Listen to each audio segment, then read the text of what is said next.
What up, though? Welcome back to the Mic Check Podcast. This is T Word, the People's Champ. Thanks to everybody for tapping in. Thank you for joining. We're doing a little special Sunday stream. It's a big fight, so we got to get to it. Waiting on some co-hosts to show up and whatnot. But in the meantime, go ahead and drop your comments in the comment section. Let us know you're here. Killer K, what's happening? Chia Peach Denise was good. Definitely congrats to Bud. Great fight. Well, great one-sided fight. Let's keep it real. He came in and he did what he had to do. There's levels to this shit. That's what they say. And he showed that he is on another level from everybody else at 147. Can't hate on that, man. When you see greatness, you gotta acknowledge it, appreciate it. And two-time undisputed, I think that's probably one of the biggest takeaways in the four-belt era, because you got to think about how hard it is to collect four belts, with all the BS and politics, with the sanctioning bodies and everything. And then you go in there and you get all the belts in two weight classes. And he was undisputed in 2017, 18, and then you turn around and do it in 2023. So in a 5-year span, you do it twice. Noya Inoue is on track to basically kind of do something similar, but got to appreciate it, man. Got to appreciate it. What up? What it do? What's good, man? What's good? Not much. Let me get this camera popping. Let me get that thing going. All right. Let's see. We'll get this image off the screen. I don't want to see that anyway. I've seen this enough. Got my boy looking like Martin. He looking like the Get Hit man. No, the one I seen, man, somebody posted Will Smith when he was on Hitch and he had that allergic reaction to eating that. Oh, not the Hitch face. And he had the things in his ear. Yeah. Oh, man. See, y'all going too far. That's enough. That's enough. Throw in the damn towel. That's enough. To be fair, as much trash talk that went into this fight for the last 4 years, I think it's safe to say that regardless of the way that this fight was going to go, whoever won this fight was going to enjoy this for a long, long time. So I think you're probably going to be dealing with some more of this for at least until the Canelo fight. That's my guess. I think until the Canelo fight, I think you're going to be hearing about the Spence bad performance. I need somebody to get their ass kicked real bad like next week so we can talk about something else. That's all I'm saying. I mean, you're gonna have to look up and down the schedule, man. I think the next big American fight is probably the Canelo fight. I mean, I don't know for sure anything in America that's happening in August. I mean, we're gonna get Usyk and AJ's fights, but that's not gonna cover up for this, man. This is gonna hang. This is gonna linger for sure. But me being a Saints fan, the history of Saints. So you know how we've had those pump fakes and those last minute losses. So you it's scar tissue, bro. It's just scar tissue right here. That's all. Used to them L's. But there's a couple of things I found ironic. Number one, the dude grew out his hair, right? And then he gets this mouthpiece done with the eyeball on it. So it's like, and guess what? You damn near got your eye took. You know what I'm saying? So this is real humble pie for sure. I'm not looking forward to, I shouldn't use that phrase. I'm interested in finding out if he has any injuries to his eye, because from what I saw in the press conference, now he had a hat on, the lighting was directly above him because they were sitting on the ring apron during the post-fight press conference. So there was a little bit of darkness in his eyes. I couldn't really see, but he had the same kind of shaded, kind of darkening in his eye that I saw Billy Joe Saunders had in the Canelo fight. Now, that doesn't mean that he has an eye injury, but it's going to be interesting to see because that eye was consistently targeted. And I noticed it after the first round. I told my wife when we were watching the fight, he's got a nick over the top of his eye after round one. He gets knocked down in round two, and now he's got swelling under the same eye again. And I need to go back and look because I don't remember if it was the right or the left eye, but he's already had one eye injury. If there's another one, I think it's something that might last a long time. It's the eye opposite the scar. So the scar is from the accident. So when he had the retina, it's the other eye. Because we had that conversation a while back, remember? And I was like, it's the other eye, because the right eye has that little droopy look to it. Yeah. Already. But one thing I want to say, this isn't an excuse, but it's something I don't think this will come out anytime soon, because a lot of people put money to make these fights happen. But that dude looked weird going to the ring and going into the arena. Like, he looked like he was loaded. And I said something like that. I said that to my wife while we were watching the fight. And but no excuse either, though. He looks glazed. Like his facial expressions, he looked like, I don't know if it was maybe that he smoked one to kind of get rid of his nervous energy. Yeah. I don't know if he just was dehydrated and maybe had a bad reaction. I don't know what was going on, but he certainly looked different. But obviously, this is the pinnacle. This is the highest level of any fight he's ever going to have in his career, probably. Sure. So maybe his nerves and his response to the moment. Yeah, like couldn't sleep or something. Yeah. Or he didn't get any sleep because he was nervous. Maybe he didn't sleep. Maybe because of the weight cut. I know sometimes guys I've mentioned. I don't think it's though, to be honest. Yeah, I think I've just heard that guys before have mentioned they have a hard time sleeping when they're trying to make weight because they're hungry. So their bodies are not able to relax and kind of go to sleep like they want to, because their bodies are keeping them up, begging for nutrients, begging, to refuel, and they obviously can't do that. But could be that. We're saying all of this. Everybody already knows. Yeah, the skills pay the bills. There's no excuses. If you're asking me my opinion on it, I think even without the weight cut, I think it's just a bad skill matchup. For sure. I think it played out in the fight because it seemed like really from the end of round one, Crawford had a beat on Spence's cadence for jabbing. I thought it was round two when he caught him with that shot that put him down. Yeah. He caught the timing right then, and he caught Spence off balance. I think the first round, I had it kind of 10-10-ish. I felt like it was even the first round. And I gave Spence the first round just off of the volume. Okay. The only two punches that I have in my memory that stuck with me from the fight in the first round that Crawford landed were two counters to Spence's jab that landed clean. And so I thought he was catching the timing. He didn't hurt Spence in the first round, obviously, but I thought he kind of started to catch on to his cadence in the first round. And when he came out in the second round, I started to notice that he was adding the check hook into it instead of just trying to jab between Errol's jab. Yeah. And that's when I started to notice that there was a little bit of issues with the timing for Errol, because it seems like he was using the same speed on the jab over and over and over again. And you notice as well as I do, any single time that you do the same thing 2, 3, 4 times in a row against a great fighter with great timing, he or she is going to make you pay. That's for sure. Gonna happen. You know what's funny about that? The jab was the setup punch in the two biggest fights this week, because Inouye's jab was slept on, and it really dictated the fight. It was so fast. It was a straight punch. Because if you think about it, there's people roast me for this, but I don't care. There's some similarities between Crawford and Inoue in the way that they throw those awkward angle punches and things like that, right? That's pretty much where the similarities stop. But that said, nobody talks about their jab.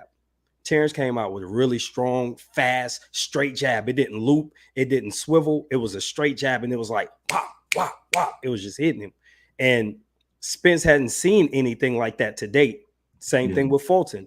And I think when you set the table with a great jab, it's all downhill from there if you're a jabber. And when I saw the timing get caught, because in the first round, it was like Spence would jab, Crawford would jab, and they would just go back and forth. In the second round, I saw Terence step and snap that jab right as he saw Spence cock his and fire. And I'm like, okay, that's it. And then there's a moment where there's a push. And I'm not the first one to say this on air, but I'm going to say it on our show. They sized up and they kind of came together like the rhinos, and Bud didn't budge. Nope. And then Errol kind of had to like step back and regroup. And it was like, shit, this ain't your night, bro. This ain't your night. So I'm screaming at the TV, you got to fight him. You got to fight him. And it just wasn't there, man. Much props to him, but we could get more into the analysis of it unless you had something else you want to say before we start to go the adventure of the fight itself. Yeah, absolutely. So I think the one kind of analogy that I made to this fight was, and it's crazy because the moment played out almost exactly the same. I had an analogy that this fight would be very similar to an occasion in a different sport, different scenario. But do you remember when David Robinson won the 1995 MVP and he went up against the defending champion Houston Rockets with Hakeem Olajuwon? And everybody that entire season, from everything that I've read and everything I've looked up, was talking about that series being something between who is the actual best big man in the West this year. Is it Hakeem? Is it David Robinson? And interestingly enough, it turned out to not be close. But going into the matchup, there was a lot of people debating whether or not David Robinson was better than Hakeem. Hakeem had just won a championship, but he had a better team, yada, yada. David Robinson wins the MVP. They come back and they're going to play them in the Western Conference Finals. They have home field or home court advantage. And I mean, the final 5 games of the series, Hakeem was clearly the better guy. There wasn't any real question about it. And from that point moving forward, there was no debate about who was the better player in that comparison. Right. And I think that that's probably what we're going to be looking at moving forward from here. A lot of people debated who was the better fighter.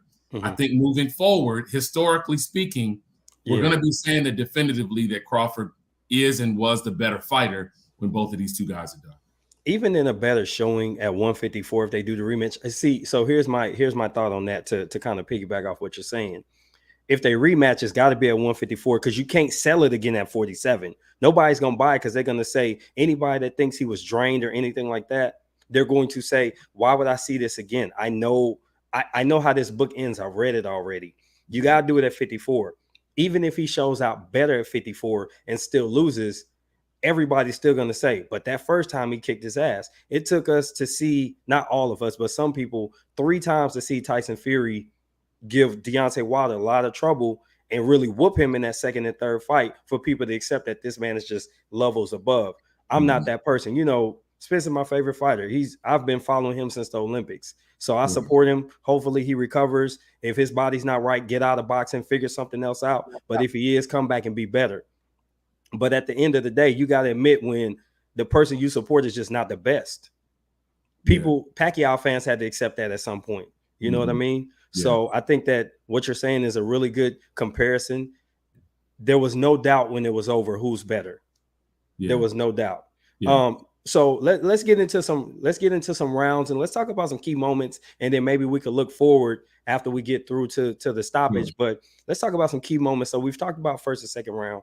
All right, so third round comes around. Now Spence is kind of in a bind. He's got to do something because he's just been knocked down. You can see that goofy look on his face, like that weird stuff he do when he get tagged. What were your thoughts when you start to see that body language change at that point? I was looking in the corner at that point, and I don't remember which round it was or between which round it was that they flashed to the corner to try to get some audio. That was one thing I think that Showtime really slipped up on production-wise in this fight.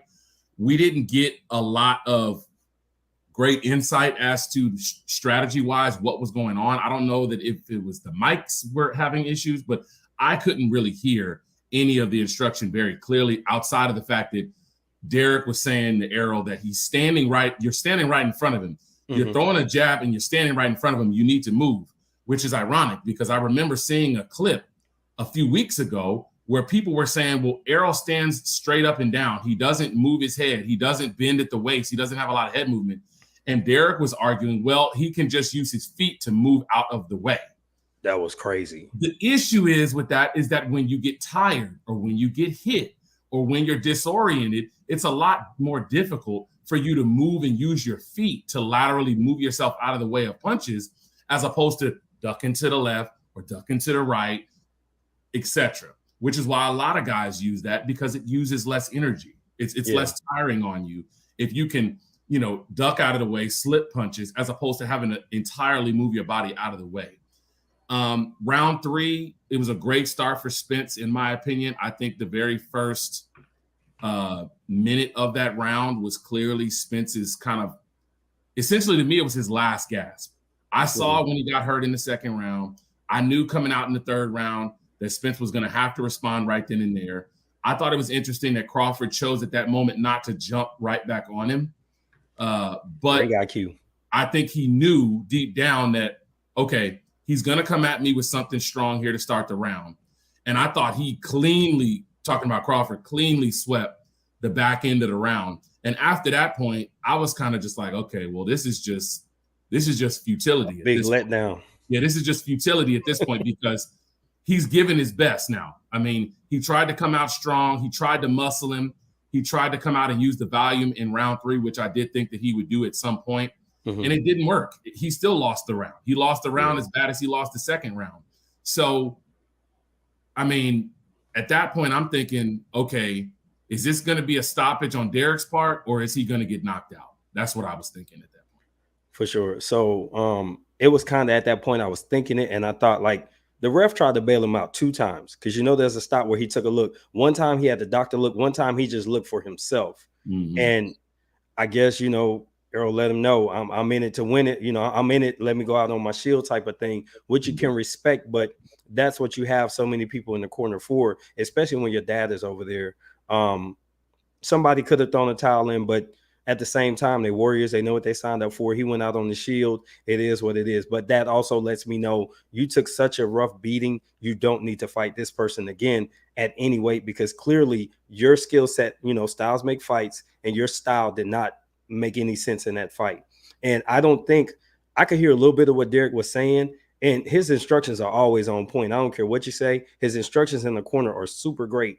It's just like with Frank Martin a couple of weeks ago. Frank was like, I don't know. He's just doing whatever. And then last night, Errol, he couldn't respond. And that's what makes me think, like, I mean, real talk. I feel like the dude did an edible or something Saturday morning, and it just wasn't out of his system because when Derek gives him instructions, you can see it register, and then he processes and performs. He acknowledges, It looks like he was he was mumbling something in the corner, and usually he don't talk back. It's usually yes, sir, and then he go out there and does his best attempt to execute. As much as we clown Jermell, when Derek give him instructions, at some point it kicks in. We didn't see that last night, so I don't know how responsible I'm trying to hold Derek for this because he let his fighter do what he signed up to do, and that's fight to the bloody end, and it was bloody. But let's get to the 8th and 9th round. In the 8th round, I felt like Spence tried to put on a good fight and rally a little bit, but it just wasn't effective. Here's some stats I want to throw for you. Errol kept his production up as far as punch output. He threw 400 and something punches.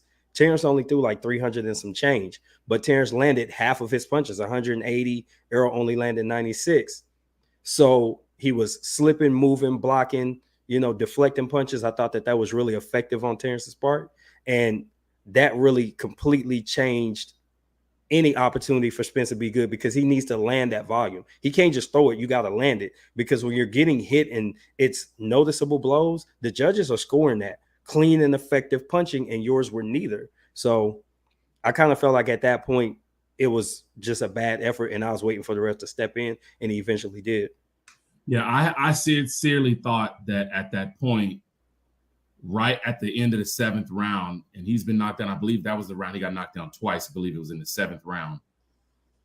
I'm looking at Derek, and I'm thinking, if y'all have had conversations about what you guys want to do moving forward, if there's ever a time to throw the towel in, this is probably that moment because everybody knows how sharp of a puncher and how good of a finisher that Crawford is. Yeah. You don't want to send your guy out there. He's already not responding to your instructions. He's already lost 5 or 6 of the last 7 rounds. This is probably the moment when you need to just say cooler heads are going to prevail. Let's see what we can do in a rematch. Possibly let's see what we can do if maybe you just fight someone else at 154, whatever that conversation has been like, if they had that conversation. Yeah. I think that was the moment to throw the towel in. But I can understand why Spence wouldn't have wanted that, or maybe why Derek didn't do it.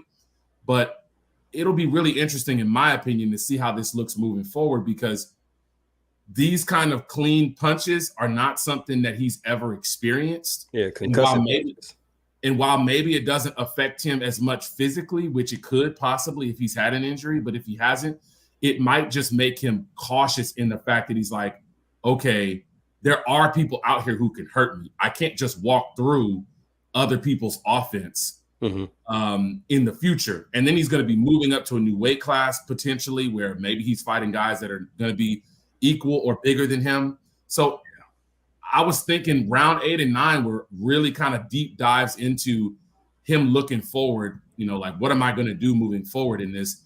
And that's why I think that he responded the way he did. Cause I mean, he didn't have anything to lose at that point other than to just be brutally knocked out. Yeah. And I think it was the right call by the referee to stop. Yeah, Harvey Dock did a good job because he did a great job officiating that fight, to be honest. Yeah, I mean he's marked up. Yeah. He's got eye swelling. He's bleeding from the nose. He might have a broken nose. He's bleeding from the mouth. He's got a lot of damage, wear and tear already taken. I mean, what else do you need to see other than for the guy to be asleep on the floor in order for you to stop the fight? That's the only other thing that was missing from this fight if you're Crawford.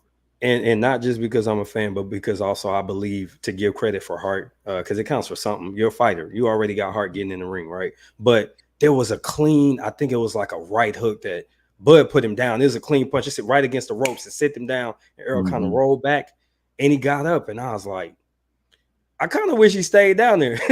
Yeah. Like, bro, he kicking your ass, man. It's like, call it a day, bro. But he got up. And I think the ref saw that he was not going to quit. And much like what we saw in that last Wilder Fury fight, the ref had to be the cooler head and had to do what the corner wouldn't do. So when you look back and you think about Mark Breland and Kenny Porter, you think those people really care about those fighters because they really put the business aside and thought about your family, So I could respect that, and I could respect the ref stepping in, like you said. So one thing we could cover before we go ahead and wrap it up, though, it's one of the topics you sent. I want to talk about what's next for Bud specifically, because we already kind of started this conversation. So I think there's something good to point out. So Bud is undisputed, 2 division. He's done so much in his career. He's 36.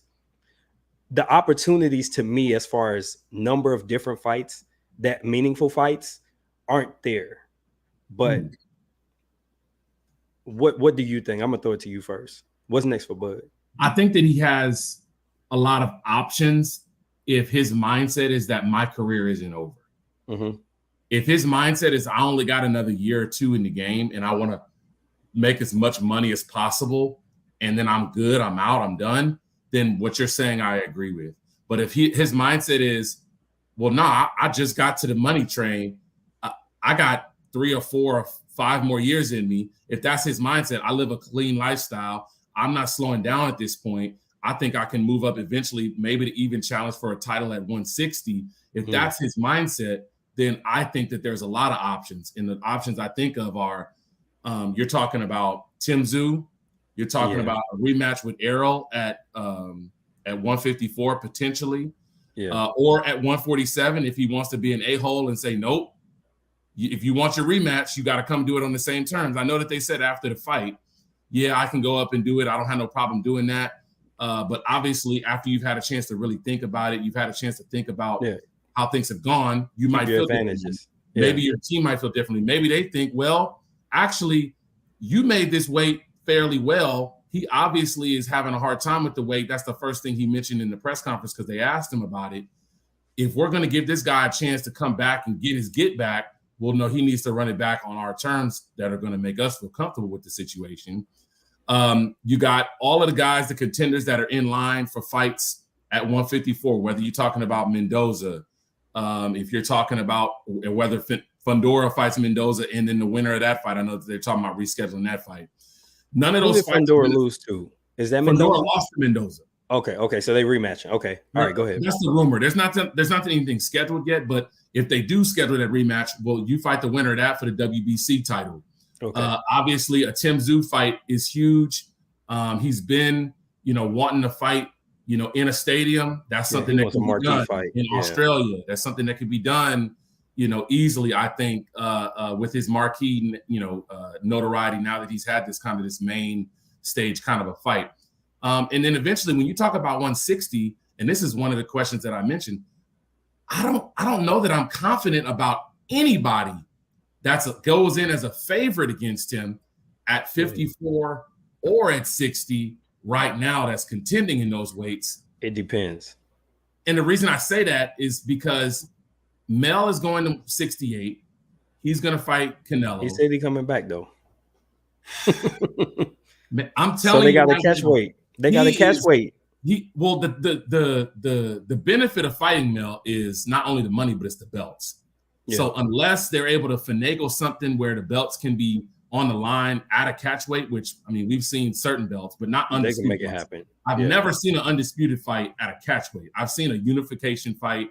I've seen a unified champion, fight for belts at or a single belt at a catch weight. Or a single belt at a catch weight. But I've never once seen an undisputed fight at a catch weight. So my thought is I'm looking at Mel after the fight too. That's what I'm looking at. I'm looking at his body language when Bud is looking at him, and I'm thinking, you're not looking like you rushing to get in there for that. You looking like, I don't know. Speaking of Jamel and Bud, so there's a clip on Twitter, and it's like, I don't know what rounds it's between. I'm gonna get it in one of these videos in a minute when we process something else out. But he kind of looks in the crowd, and I don't know. He told Jamel something crazy and gestured, and Jamel stood up like it's whatever.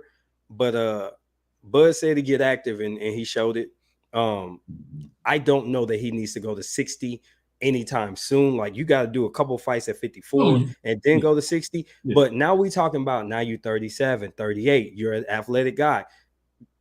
Reality is those things do slow down over time, and you have to change your game. He has the IQ to change it, much like Floyd. However, I don't know that makes sense. My biggest thing would be pick you a couple big money fights and roll from there. Now, here's the thing though. What do you think about him maybe signing something long-term with Showtime or PBC? Because listen, you got to admit this.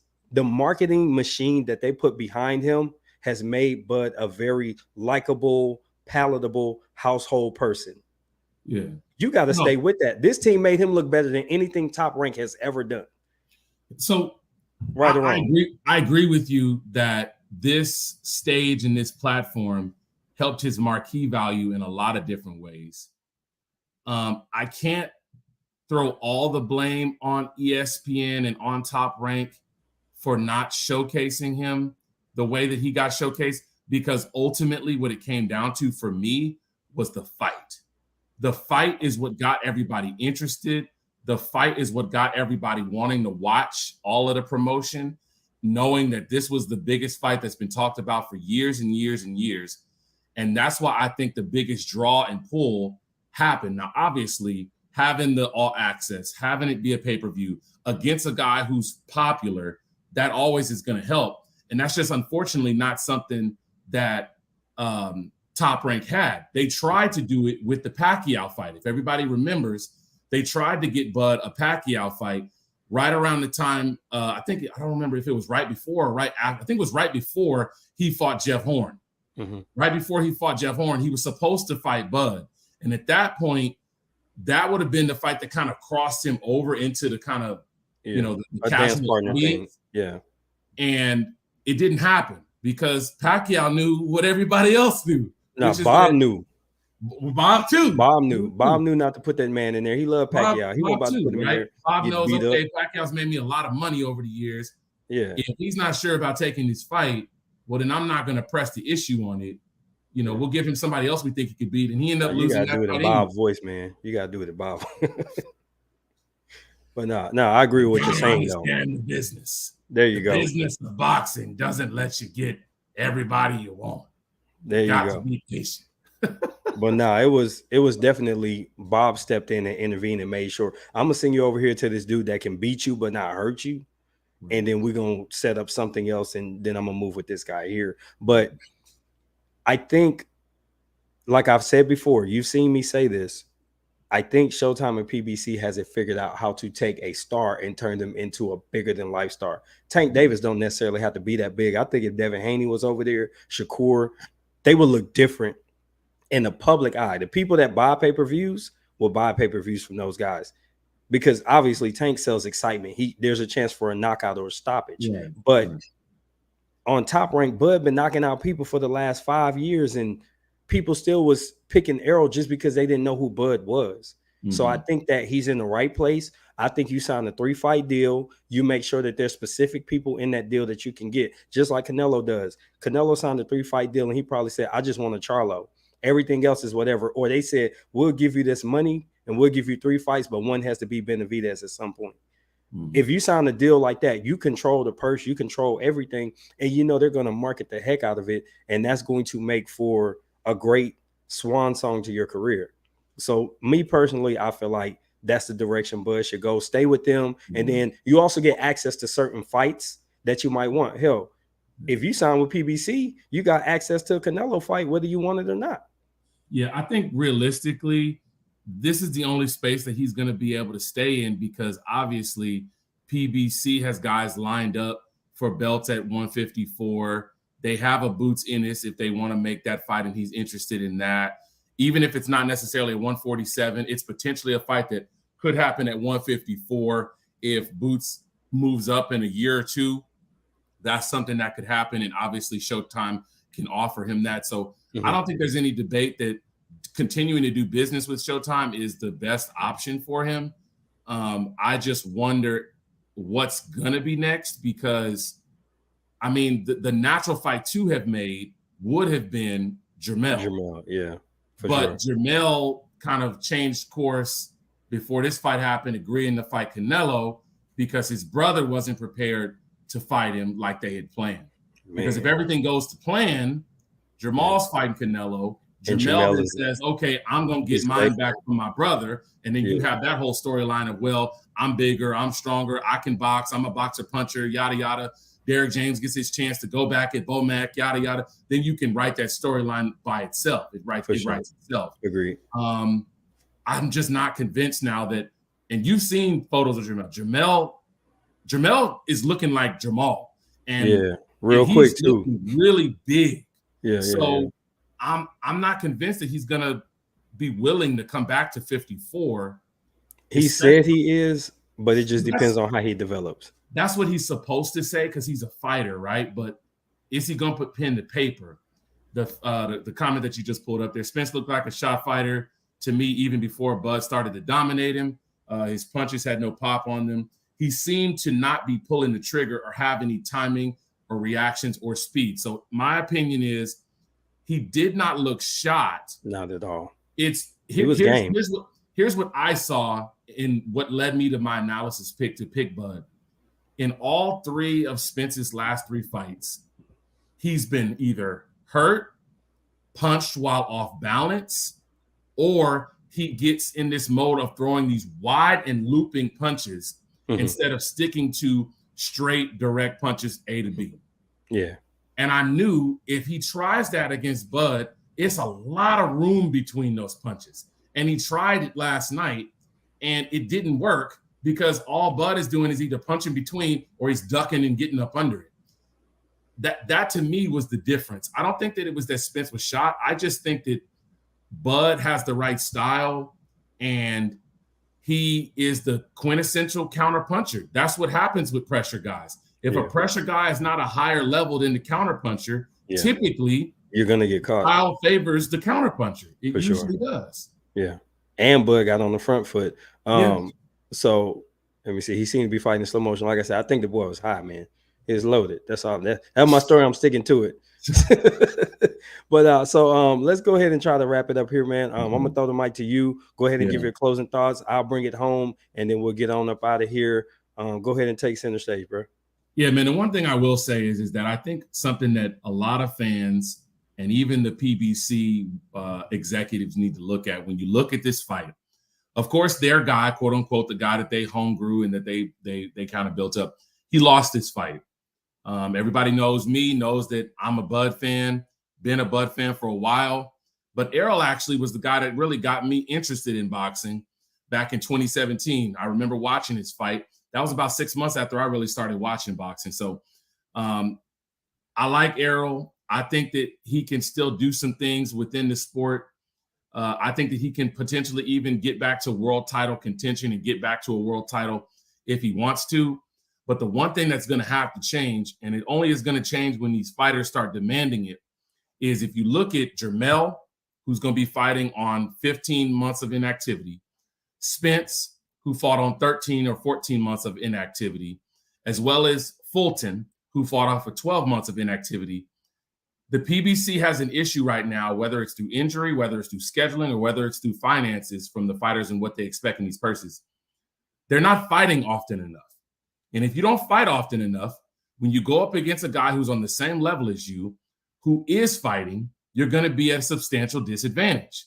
Fulton hadn't fought, and he fought against Inoue, who was more active, and he got stopped. The same thing happened in this fight. Spence had been inactive, and then he gets stopped.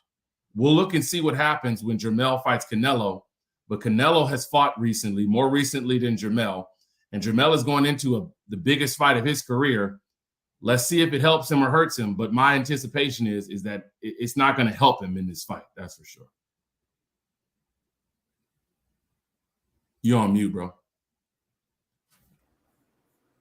I do agree with what you're saying 100%, man. And for me, my closing thoughts are going to be about Errol Spence. Obviously, you covered the Bud side and stuff. So, and PBC. So going forward, we're going to make another video about this, like a full video. But I think that he shouldn't enact the rematch clause, and he definitely should take some time, really talk to his team, not just Al Heyman, who's going to help him figure out the money, but actually talk to his team and figure out what's the next logical step outside of fighting Terence Crawford. We've seen enough to know that he's a superior fighter, and after all this song and dance and potentially not even getting the fight because of the accident and the retina and all these different things that went wrong, and then we get this, we've seen enough to know that there is a better fighter.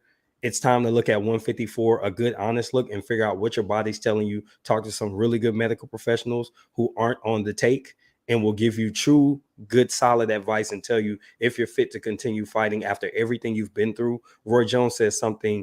I saw a video earlier, just a couple hours ago, where he was talking about the way Spence turned red so quickly, and this might have something to do with him being ejected from a vehicle. And I really didn't think about that. I just thought that he was just getting his ass kicked. But ultimately, those are things that have to be considered.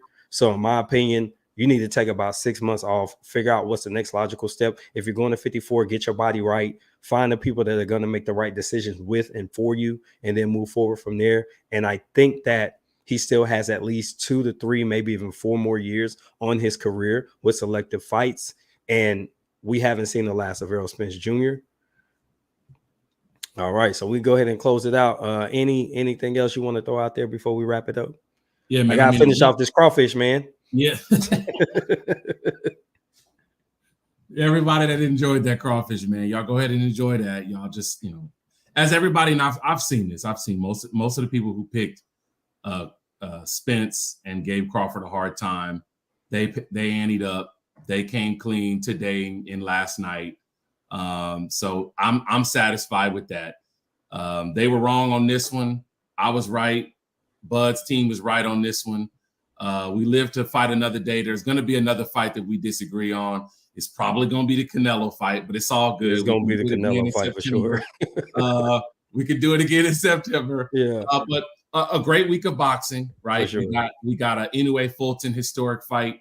We got a Spence Crawford historic fight.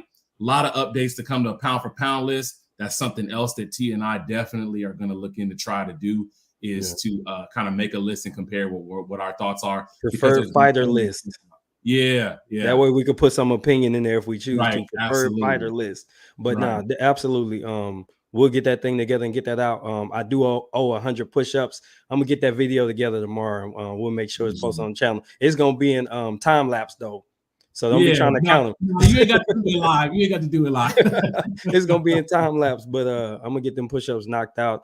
I owe my pops a few as well. I think we bet half of what you and I wagered. So, I'm gonna get these guns pumped up so we can get that action. But we do appreciate everybody that has tuned in today. It was a great night of boxing. Boxing definitely won because the best fought the best, or what we perceive as the 2 best fighters at 147 pounds got in the ring. And now we can actually settle that argument that's been going on YouTube and every other social platform for 5 or 6 years. So shout out to everybody involved in getting that fight done.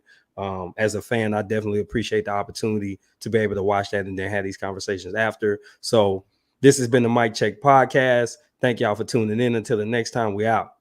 Peace.